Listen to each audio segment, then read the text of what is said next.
Manhattan District Attorney Alvin Bragg suing House Judiciary Committee Chairman Jim Jordan for what he calls an unconstitutional attempt to undermine his investigation into former President Trump.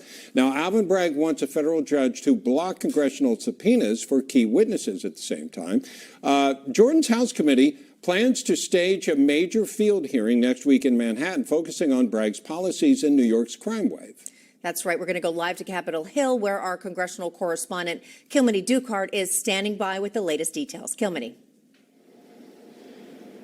Katrina, Bob, good to be with you. The Manhattan District Attorney Alvin Bragg and Congressman Jim Jordan continue to trade blows over the indictment of former President Trump. And next week, Jordan will be bringing the fight to Bragg's own backyard from Capitol Hill to the Big Apple. Now, the hearing, titled Victims of Violent Crime in Manhattan, will feature testimony from Jose Alba, who's a New York bodega clerk who's suing the city for wrongful prosecution in a murder case, a mother of a homicide victim, and more. It's the latest round in this tit-for-tat between Jordan and Bragg. Late on Tuesday, Bragg filed that 50-page lawsuit asking a federal judge not just to block the enforcement of his congressional subpoena, but all of those issued to him, as well as his current and former employees, specifically former New York County Special Assistant District Attorney Mark Pomerantz, who'd been investigating Trump's business dealings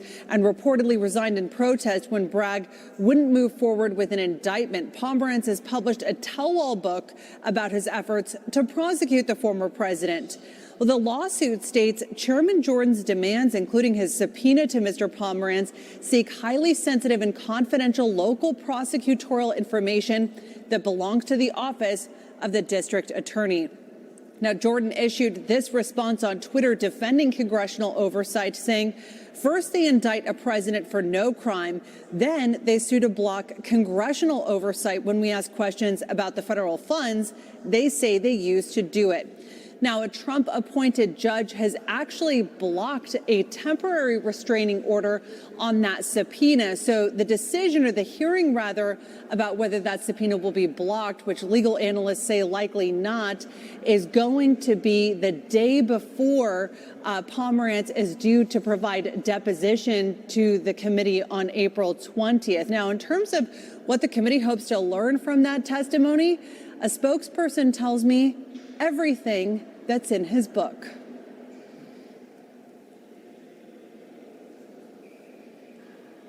All right, Kilmeny, thank you very much. Here with the Sods, former Assistant U.S. Attorney and former federal prosecutor, Jonathan Fahey. Jonathan, is this unusual? I mean, it seems unusual on both sides. Number one, the congressional, the head of Judiciary Committee suing. We've talked about this before, but I'm just trying to get a feel for how unusual it is that now you have a district attorney suing somebody in Congress. Aren't there Supreme Court cases that have precedents that give us guidance on what's going on? Yeah. You know, I think your point is, I think this is a unique situation that this really hasn't happened before, because we've not had a former president indicted before. So this is really uncharted territory. But I think, you know, what's ultimately going to happen, I think the subpoena will not be blocked, because Congress has a lot of authority to investigate things that matter to Congress and matter to the United States. And certainly the next presidential election has a monumental impact on everyone.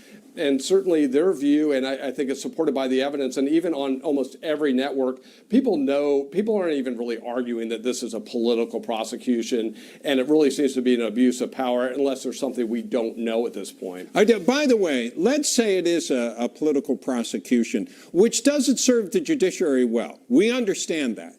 Is there anything unlawful about it? You know, is there anything unlawful about, you know, what usually the courts are not going to look at the motivations behind prosecutions. It's, you know, they really do keep that separated. So is there something unlawful about it? Probably not. But the motivations are important, because if you're just prosecuting someone because you hate them, you don't like them, they have different political views, which seems to be the case here. And, you know, when you compare it to the fact that, you know, Alvin Bragg claims they do this often, but no one's pointed out any cases even remotely similar to this. Let's talk about Alvin Bragg's lawsuit, of course, against Jim Jordan.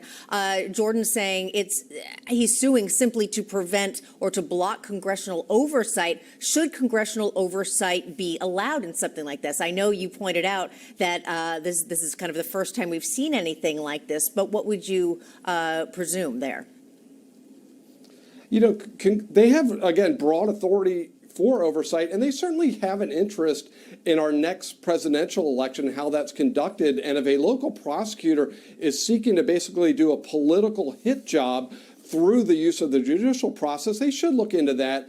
And if you read that lawsuit, and I was just reading it on my phone actually before coming in here, and it really reads like a political document, which is really remarkable. It has tweets in it and all these things that have nothing to do with the law. So again, it's just another example of Alvin Bragg really politicizing the judicial system, not only with this indictment, but read this lawsuit. It's a political document. And, you know, the courts are not the place to advance the political process. As the indictment itself, which doesn't specify the federal crime that moved everything from a misdemeanor into a felony, an unspecified, unnamed crime. Let me ask you about this. We want to take a look for a second at Mr. Bragg's attorney, Theodore Boutros Jr., in 1988, represented news groups looking for information on the Clinton grand jury testimony about the Lewinsky investigation. In 2018, counsel for CNN and Jim Acosta, when the White House removed his press credentials.